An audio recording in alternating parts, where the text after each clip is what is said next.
Is this finally the evidence we need that the next Shimano Dura-Ace group set will be wireless? And does SRAM already have a more affordable eTap wireless group set up its sleeve to counter such a move by Shimano?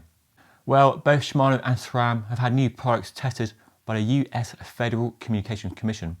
What the Commission does is regulate all wireless communications, so television, satellites, etc., to ensure they're safe and meet safety regulations, and grants equipment authorization for the companies. So in documents filed online and shared by Cycling Media this week, we got a glimpse at what Shimano and SRAM are working on, but lots of key details are withheld as being confidential for 180 days from the date of this equipment authorization grant. So not all details, but a sliver of information on what Shimano and SRAM are working on this year. So let's start with Shimano, and Dura-Ace being wireless is a big hot topic in the cycling world at the moment, and you might see my video on the subject linked above. So lots of expectation, but why are we getting so excited about a new group set? Well, after the frame and wheels, it's the most important component on your bike. So the way it rides, changes gears, brakes, and the weight and look of the bike are defined by the group set. But it's also because Dura-Ace is the pinnacle of Shimano's road bike group set lineup. What the pros will race and what the pros use, often many consumers want. And even if you're not a Dura-Ace customer but shop at 105 level, say, this matters to you too. Because what happens on Dura-Ace at the top eventually trickles down to Ultegra, 105, Tiagra, etc. So it really is a big deal. So Shimano has been issued a grant by the US Federal Communications Commission, or FCC for short, for a wireless rear derailleur and a shifter. Though what's really interesting is just a rear mech. Where's the front mech? Now this could support some rumours that Shimano has developed a semi-wireless group set along the lines of FSA's Weed group set from a few years ago. In that, the front and rear mechs are wired together and connected to an internal frame battery, while the shifter is wireless and speak to the rear mech. If this is true and really is the case, I guess the big question is why? Well, it could be to do with shift speed.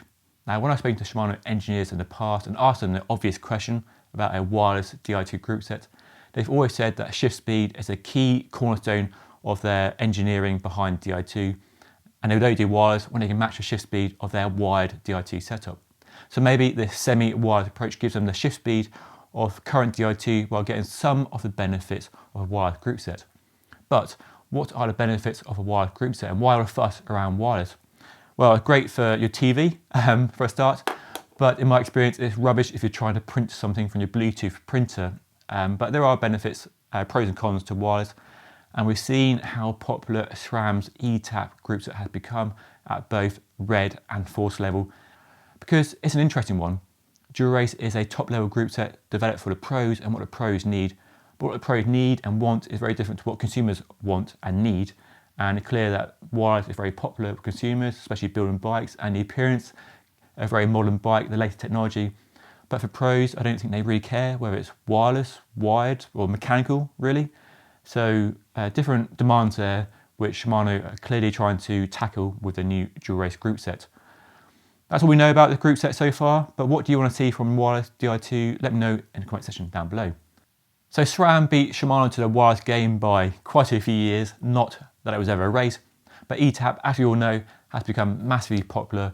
I'm sure it really pushed Shimano to develop its wireless group set at a faster pace. What SRAM's done really well in the past, especially with its mountain bike products, is bring all that latest top-end technology down to much more affordable price points. And it also did it with eTap, with Force quickly following in the footsteps of Red. So could we see a new Rival eTap Access group set in 2021 using all the same technology? Well, there are similar documents filed with the US Federal Communications Commission, which Cycling News reported on this week, and does suggest an electronic rival could be imminent.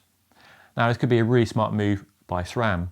So Force eTap 2x Access retails for about £2,200 here in the UK, so Rival could easily come in much cheaper than that by cutting out some of the fancy materials, but retaining all that same wireless 12-speed removable battery technology we know and love with Red and Force.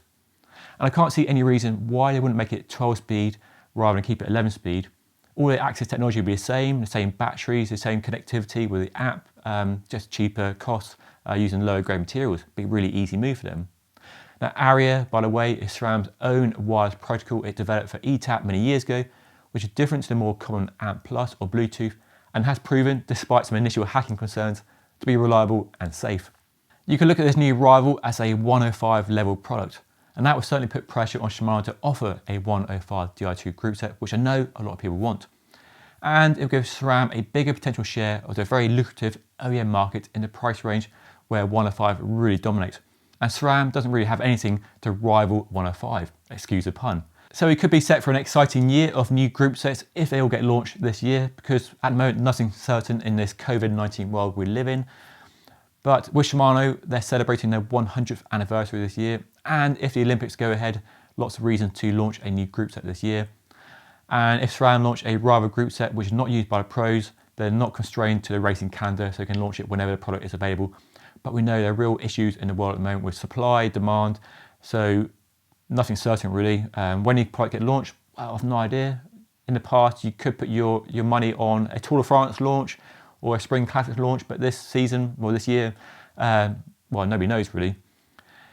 And it really could be a shift from mechanical wired group sets to a wireless future.